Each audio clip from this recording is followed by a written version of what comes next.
let's go very quickly to the General Welfare Clause, and I'll show you another part of Article 1. This is Article 1, Section 3, Section 8. This is one of the few statements of explicit power that I mentioned earlier. Most of the Constitution is structure, but this is power. The powers of Congress, the powers of the United States. So remember, the powers of the United States is not lodged in the presidential article or in the judicial article.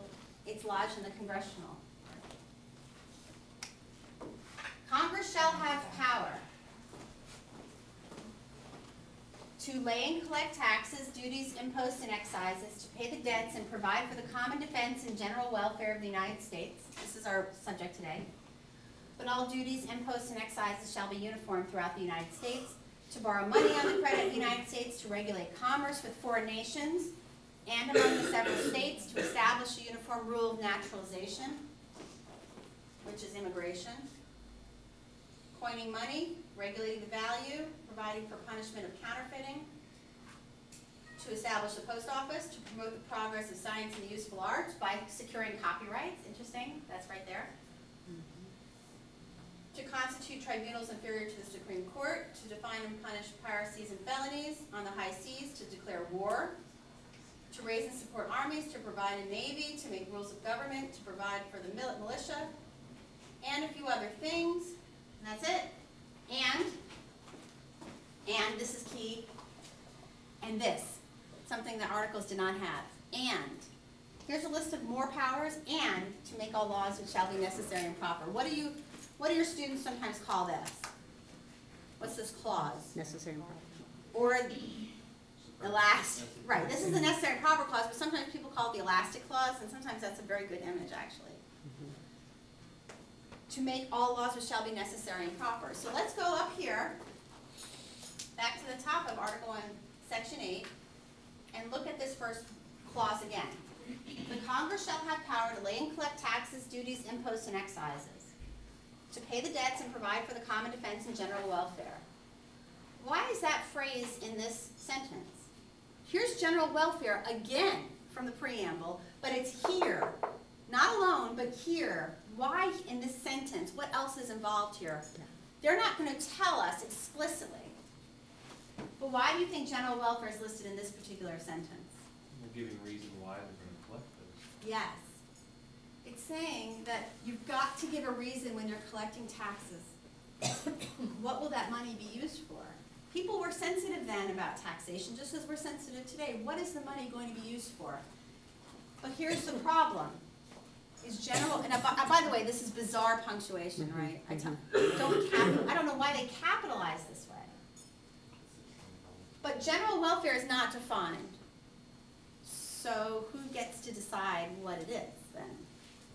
This is our first assumption of constitutional interpretation. The legislators. The legislators. Because it's in their article. But does that mean they have the last word? No. We go back. It begins the dance. They will say what the general welfare is.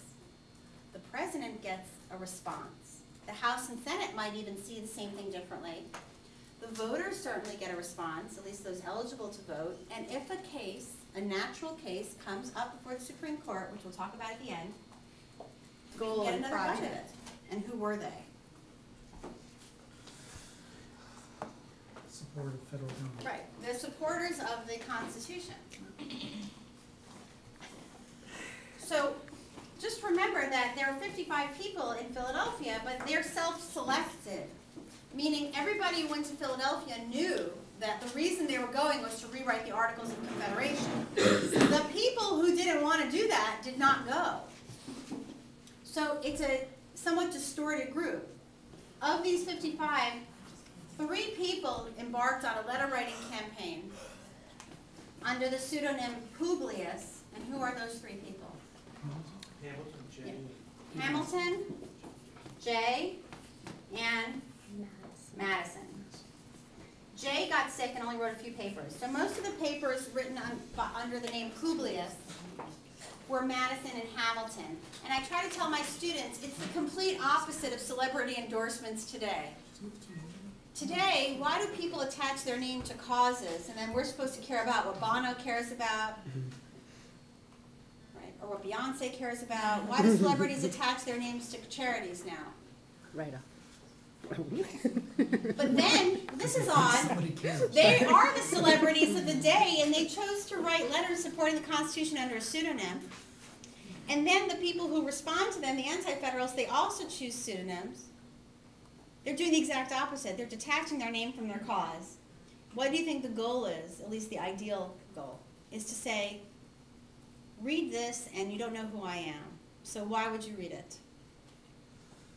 Object. To be objective, right. Just take me for my words only. Just assess my ideas and don't attach me with it. But a cynical eye, or rather a skeptical eye, could still say, it would still help us if we knew who you were and why. And we would know what about your cause. What is your self-interest? Because oddly enough, the Federalist argument is that the Constitution protects self-interest. And that in fact it's built on a very realistic view of human nature, that people do pursue their self-interest. This is a very Enlightenment era view.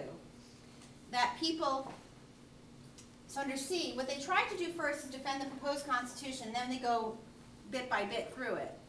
But the general defense of the Constitution is much more interesting than this paper. But I threw it in there anyway. But their defense of the proposed Constitution is based on a very elaborate philosophy of human nature.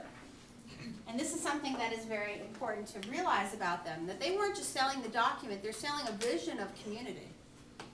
That is very different from the vision of community that the Anti-Federalists had, and it's actually a conversation we still have today.